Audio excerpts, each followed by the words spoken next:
విజయవాడని సరికొత్త సంస్కృతి టచ్ చేసిందని, విజయవాడలో మునుపెన్నడూ వెలుగు చూడనటువంటి ఒక కేసు వెలుగులోకి వచ్చింది అనేటువంటి వార్త ఇప్పుడు సోషల్ మీడియాలో చక్కర్లు కొడుతున్న నేపథ్యంలో ఇంతకీ ఆ సంస్కృతి ఏంటి, అలాగే ఆ కేసు ఏంటి అనేది మనం విశ్లేషణ చేసుకునేటువంటి ప్రయత్నం చేద్దాం.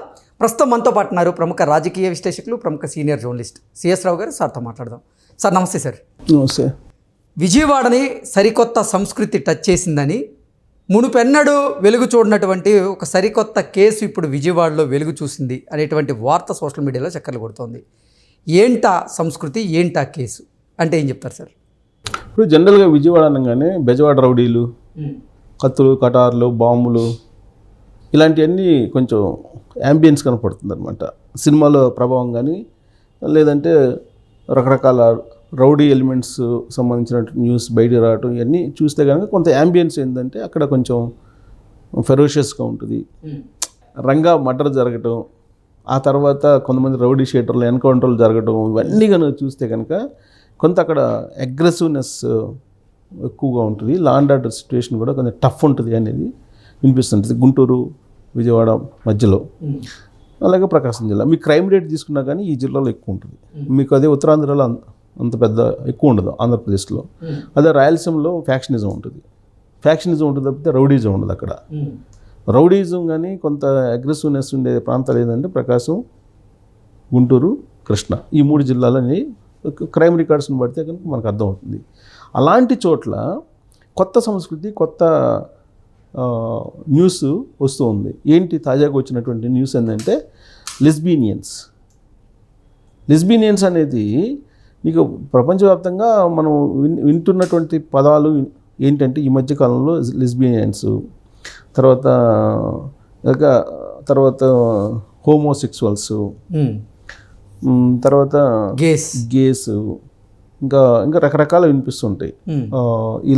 ఇలాంటివన్నీ వినిపిస్తుంటాయి. ప్లస్ వీళ్ళు ఒకరికొకరు మ్యారేజ్ చేసుకోవడానికి కూడా చట్టం అంగీకరిస్తుంది. గేస్ మ్యారేజ్ చేసుకోవడానికి అంగీకరిస్తుంది. తర్వాత ట్రాన్స్జెండర్లు మ్యారేజ్ చేసుకోవడాన్ని అంగీకరిస్తుంది. తర్వాత హోమోసెక్సువల్స్ మ్యారేజ్ చేసుకోవడాన్ని అంగీకరిస్తుంది. తర్వాత లెస్బీనియన్స్ మ్యారేజ్ చేసుకోవడానికి అంగీకరిస్తుంది. ఈ మధ్యకాలంలో సుప్రీంకోర్టులో రకరకాలుగా తీర్పులు ఇచ్చింది. అసలు సుప్రీంకోర్టు ఇచ్చినటువంటి తీర్పులను మనం కొంచెం లోతుగా పరిశీలిస్తే అసలు ఆ తీర్పులు చెప్పి దానికి అనుగుణంగా కనుక సమాజం నడిస్తే ఏమైపోతుందో తెలియని పరిస్థితి. ఏమని చెప్తుంది సుప్రీంకోర్టు? భార్యాభర్తలు పెళ్లి చేసుకొని సంసార జీవితం గడుపుతున్నప్పటికీ కూడా ఇంకొకరితో సంబంధం పెట్టుకోవచ్చు, ఇల్లీగల్ క్యాండిడేట్స్ని మెయింటైన్ చేయొచ్చు అని చెప్తోంది. ఈ మధ్యకాలంలో వచ్చినటువంటి కొన్ని తీర్పులు కనుక చూస్తే అంటే ఇంకోటి ఈ మధ్యకాలం 2 రోజుల క్రితం 3 రోజుల క్రితం వచ్చింది. దాంపత్య జీవితంలో బలవంతపు సెక్స్ రేపు కాదు, అత్యాచారం కింద రాదు అని చెప్పి ఈ మధ్య అంటే ఇతర రకరకాల కొన్ని తీర్పులు ఈ మధ్యకాలంలో చెప్పడం అనేది కొంతమంది అభ్యంతరం పెడుతున్నారు. అయినప్పటికీ తీర్పులు వచ్చేస్తున్నాయి. ఆ తీర్పుల ప్రకారం ఆ తీర్పులకు అనుగుణంగా కింది కోర్టులు కూడా నీకు తీర్పులు ఇస్తుంటాయి. ఇప్పుడు తాజాగా వెలుగులోకి వచ్చినటువంటి ఈ లెస్బీనియన్స్ వ్యవహారం విజయవాడలో వచ్చింది. విజయవాడ కోర్టులో ఒక లెస్బీనియన్ కృష్ణా జిల్లాలో కృష్ణలంకకు సంబంధించినటువంటి ఒక లెస్బీనియన్ కోర్టులో పిటిషన్ వేసింది. ఏం పిటిషన్ వేసింది? లెస్బీనియన్స్ మేము ఇద్దరం పెళ్లి చేసుకున్నాము, కృష్ణలంకలో ఉండేటువంటి తన తండ్రి నేను పెళ్లి చేసుకున్నటువంటి లెస్బీనియన్ తీసుకెళ్ళి బంధించారు, రానివ్వట్లేదు అని చెప్పి కోర్టులో పిటిషన్ వేశారు. కోర్టులో పిటిషన్ వేసి పోలీసులకు కూడా కంప్లైంట్ చేసింది ఆవిడ. కంప్లైంట్ చేస్తే కోర్టు పరిశీలించింది. ఆ పిటిషన్ని పరిశీలించారు. మంగళవారం రోజు టేకప్ చేసింది. వాద ప్రతివాదనలు విన్న తర్వాత ఆ లెస్బీనియన్, ఈమె పెళ్లి చేసుకున్నట్టు లెస్బీనియన్ ఎవరైతే ఉన్నారో ఆ లెస్బీనియన్ తండ్రిని పిలిపించారు పోలీసులు. కోర్టు ఆదేశాల మేరకు పిలిపించారు కృష్ణలంక నుంచి లెస్బియన్ని పిలిపించి వీళ్ళిద్దరూ ఒకరికొకళ్ళు విడిగా ఉండడానికి ఇష్టపడట్లేదు, వీళ్ళిద్దరు విడిపోవడానికి ఇష్టపడట్లేదు, వీళ్ళిద్దరు ప్రేమించుకున్నారు, మీరు బలవంతంగా ఎలా తీసుకెళ్తారు అని చెప్పి వాళ్ళ తండ్రిని క్వశ్చన్ చేసింది కోర్టు. క్వశ్చన్ చేసి ఈ లెస్బియన్స్ పెళ్లి చేసుకునే దానికి అంగీకరిస్తూ ఆ కృష్ణలంకలో ఉండే లెస్బియన్ కూడా తీసుకొచ్చి ఈ లెస్బియన్ తోటి కలపండి అని చెప్పి పోలీసులకి చెప్పడం జరిగింది. కోర్టు ఆదేశాలు ఆదేశాలు జారీ చేసింది. దాంతో పోలీసులు కృష్ణలంకలో ఉండే ఆ లెస్బియన్ని తీసుకొచ్చి కోర్టులో పిటిషన్ వేసినటువంటి లెస్బియన్ తోటి కలిపారు.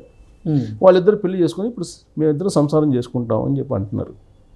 ఇది నీకు ప్రపంచవ్యాప్తంగా బహుశా ఆశ్చర్యం కాకపోవచ్చు. అమెరికా లాంటి కంట్రీస్లో, పాశ్చాత్య కంట్రీస్లో అక్కడ సంస్కృతి, పాశ్చాత్య సంస్కృతి వేరు. లెస్బియన్స్ని యాక్సెప్ట్ చేస్తుంది, గేస్ని యాక్సెప్ట్ చేస్తుంది, ట్రాన్స్జెండర్స్ని యాక్సెప్ట్ చేస్తుంది. ఇంకా వాళ్ళు అది దేనికైనా యాక్సెప్ట్ చేస్తారు. కానీ మనకి ఇది కొత్త. అందులోనూ భారతదేశానికంటే కూడా ఆంధ్రప్రదేశ్ లాంటి రాష్ట్రానికి కాస్మోపాలిటన్ సిటీ కాదు ఏది విజయవాడ. ఒక రకంగా చెప్పాలంటే 2 టైర్ సిటీ ప్రస్తుతానికి. రాబోయే రోజుల్లో కాస్మోపాలిటన్ సిటీ అవుతుందేమో తెలియదు. ఇప్పుడు హైదరాబాదు లేకపోతే బెంగళూరు లేదంటే చెన్నైయో లేకపోతే బాంబేలో ఢిల్లీనో ఇలాంటి సిటీస్ జాబితాలోకి రాదు. అది జస్ట్ 2 టైర్ సిటీ కింద చూసుకోవాలి మనం దాన్ని. ఇప్పుడెప్పుడే చంద్రబాబు నాయుడు గారు దాన్ని రాజధాని కేంద్రంగా చేసి ఏదో రాబోయేటువంటి రోజుల్లో 5 లక్షల మంది నివాసం ఉంటారు, 10 లక్షల మంది నివాసం ఉంటారు, 2047కి అది వరల్డ్ నెంబర్ 1 రాజధాని అవుతుంది, గుంటూరు విజయవాడ కలిసిపోతాయి, ఇలాంటివన్నీ అంచనాలు వేస్తున్నారు. కానీ ప్రస్తుతానికి యాజ్ ఆఫ్ నవ్ అయితే అది 2 టైర్ సిటీ కింద చూడాలి మనం. కాస్మోపాలిటన్ లుక్, కాస్మోపాలిటన్ కల్చర్ అక్కడ కనిపించదు మనకి. అలాంటి చోట విజయవాడ కోర్టులో లెస్బియన్స్ వ్యవహారం వచ్చింది. లెస్బియన్స్ వ్యవహారం రావడంతో ఒక్కసారిగా సంస్కృతి సాంప్రదాయాలు ఏంటి, అసలు ఏం జరుగుతుంది అనేటువంటి ఒక చర్చ మొదలైంది. ఓకే, మామూలుగా అయితే అది ఏ హైదరాబాద్లోని, బెంగళూరులోని, చెన్నైలోని, ఢిల్లీలోని, ముంబైలో వస్తే దాన్ని పెద్ద పడుచుకోరు. ఎందుకంటే చాలా కేసులు ఇలాంటివి వచ్చాయి.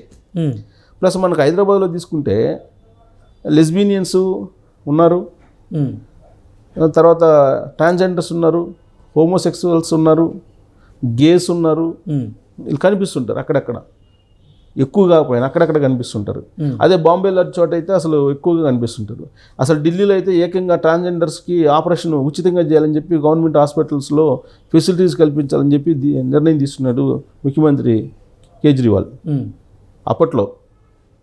ఇప్పుడు కాదు, అప్పట్లో. ముంబై అన్నారు, ఢిల్లీ, ముంబైలో ఓకే, ఢిల్లీ తరహాలో గవర్నమెంట్ హాస్పిటల్స్లో ట్రాన్స్జెండర్స్కి ఉచిత ఆపరేషన్లు చేయించాలని చెప్పేసి డిమాండ్ ఉంది దేశవ్యాప్తంగా కూడా ఇప్పుడు. అంటే అలాంటి సంస్కృతి కాస్మోపాలిటన్ సిటీస్లో పెరిగిపోతుంది. కానీ విజయవాడ లాంటి సిటీస్లో ఇది వచ్చిందని అంటే అక్కడ ఒక రకమైన చర్చల తర్వాత అసలు ఇదేంటిది, ఎటు వెళ్తున్నాం, మన సంస్కృతి ఏంది, సాంప్రదాయాలు ఏంది, ఎటు తీసుకెళ్తున్నారు సమాజాన్ని అనేటువంటి ఒక చర్చ జరుగుతుంది. దాంట్లో కూడా విజయవాడలో రావడం అనేది ఒక పెద్ద బర్నింగ్ న్యూస్. విజయవాడలో రావడం అనేది. అందులో కృష్ణలంక అమ్మాయి, విజయవాడ అమ్మాయి, 2 అమ్మాయిలు లెస్బియన్స్ అంటే 2 అమ్మాయిలు కలిసి ఉండడం, 2 అమ్మాయిలు పెళ్లి చేసుకోవడం, 2 అమ్మాయిలు కలిసి ఉండడం, 2 అమ్మాయిలు జీవించి ఉండడం, వాళ్ళిద్దరు కలిసి ఉండడాన్ని విచిత్రమైనటువంటి పరిణామం కింద చూస్తూ ఉన్నారు. ఈ మధ్యకాలంలో మనం చూస్తే కనుక అఘోరి వెళ్ళినప్పుడు కూడా విచిత్రంగా చూశారు అక్కడ తెలుగు రాష్ట్రాల్లో. ఎందుకంటే ఉత్తర భారతదేశంలో అఘోరీలు అంటే కామను, దిగంబర ఇల్లు. కానీ ఇక్కడ విచిత్రం, అందుకే ఆమెను విచిత్రంగా చూడటానికి వచ్చారు ఆ రోజున. అలానే ఇప్పుడు లెస్బియన్స్ కూడా ఆడవాళ్ళు పెళ్లి చేసుకోవటం అనేది విచిత్రమైన పరిణామం విజయవాడలో. సో ఇది ఆరంభం మాత్రమే. రాబోయేటువంటి రోజుల్లో విజయవాడలో ఇలాంటివి చాలా వెలుగు చూసే అవకాశం ఉంది. కాస్మోపాలిటన్ సిటీగా కన్వర్ట్ అవుతుందా అక్కడ కూడా అనేదానికి ఇది ఒక బీజం అని చెప్పి అనుకోవాలి. Okay sir, thank you so much. Thank you.